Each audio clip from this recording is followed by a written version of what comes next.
What's up, guys? This is your host, Leshaba, and these are my Hops and Barrels bites.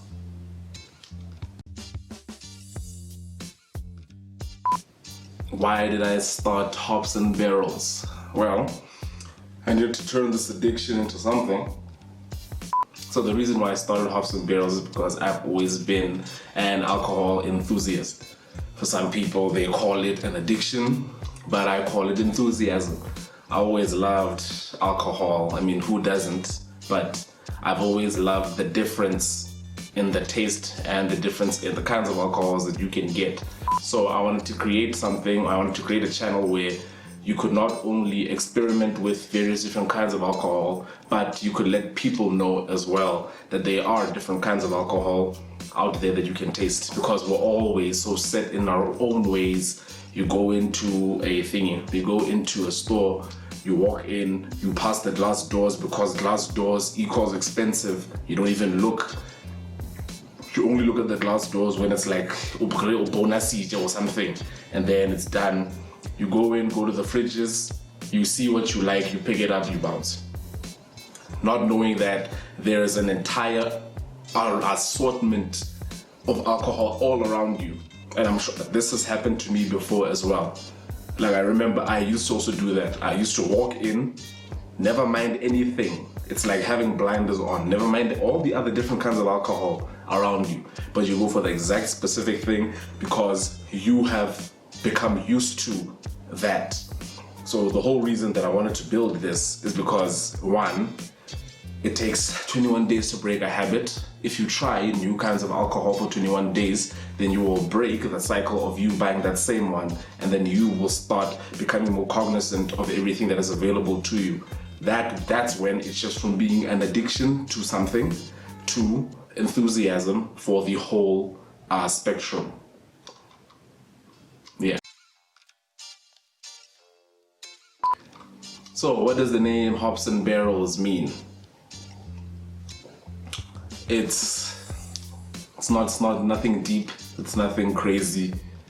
It's just simply any kind of alcohol that you find whenever it's made will either be made using the ingredients, hops, malt, and all these, or it'll be aged inside the barrels. So, hops and barrels. So the kind of content you can expect on Hops and Barrels is, firstly, alcohol reviews. We're currently on our first season. That's out on YouTube already. Season 2 will be coming soon. And we are currently shooting, at the point of time of this video, we are shooting season 3. We have a new segment on the show called Game Night, where my past guests and new guests will go against each other in various different games while also trying out various different kinds of alcohol. So that was just a fun little segment for everyone. And then we have another segment that's going to come soon that's called Let's Make a Cocktail, where we use the various different kinds of alcohol that we probably have reviewed on the show or we haven't, to create various different kinds of cocktails that you can make at home. Some of them might be extravagant, some of them might be the cheap cocktails. But at the end of the day, the whole point of the channel is showing you that there are various different kinds of alcohol available, and there's so much more that you can do with alcohol than just drinking it and consuming it just because it's alcohol. The kind of guests that I have, you guys, for the guys that have watched the show, you guys already know that I always say it's better to enjoy an alcoholic beverage with friends or family. So that's people that I bring, it's friends and family. So it's just a situation, a normal conversation between me and my guests, which are normally, or who are normally on this side. And yeah, we just have a normal review, a chat about the alcohol. Why live responsibly? I think this should be self-explanatory, but we all know that, especially in our country, which is South Africa, we have a very large amount of people that consume alcohol irresponsibly, and it's adults, it's children, it trickles down to children even. And the reason why I chose live responsibly instead of enjoy or drink responsibly is because everyone can drink and everybody can enjoy. But at the end of the day, if you don't make the right life choices after you take or you ingest that drink, then the enjoyment and the drink changes. The whole setup of the situation changes. So we need to take responsibility for our actions. You need to know that if you're going to drink, you shouldn't drive. If you're going to drink, you shouldn't go out and do things that you'll regret. The reason why alcohol was made was not to create an escape for people that feel like I can use this as an excuse, of which people do a lot. I've heard a lot of people saying, blame it on the alcohol. Don't blame it on the alcohol, because the alcohol didn't make you do what you wanted to do.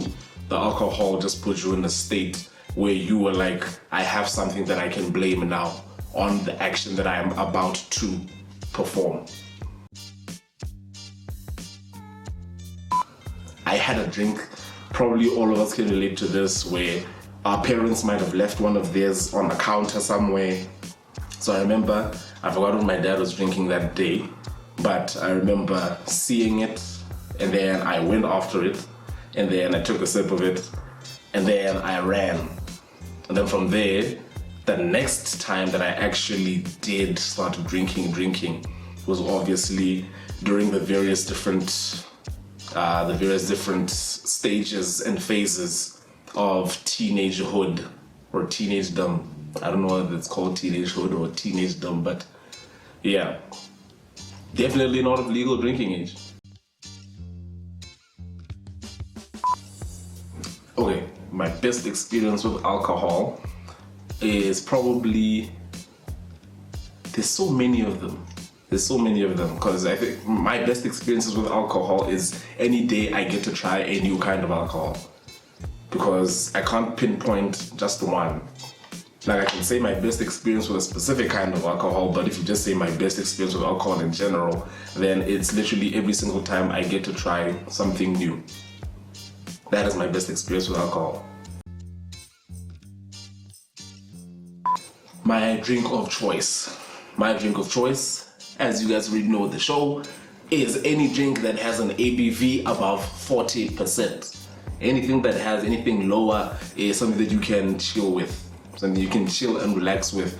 But anything with an ABV of 40% or higher, that is the kind of stuff that heats up the soul, that makes me happy. So my favorite drink is anything that has an ABV of above 40. If I had to choose a kind of alcohol with an ABV of above 40, it would have to be recently, actually. I think recently I have become very, very, very, very partial to spirit aperitifs. I don't know why.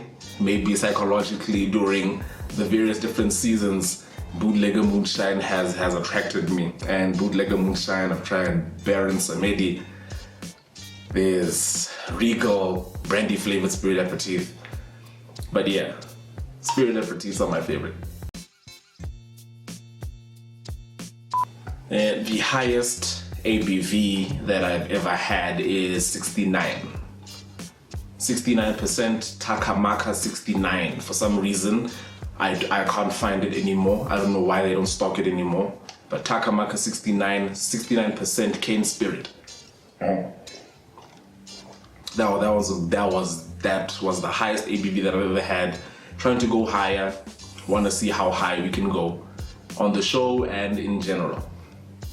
We're on all social media platforms, Hops and Barrels social media platforms. And remember that it's not just about drinking responsibly, but it's about living responsibly.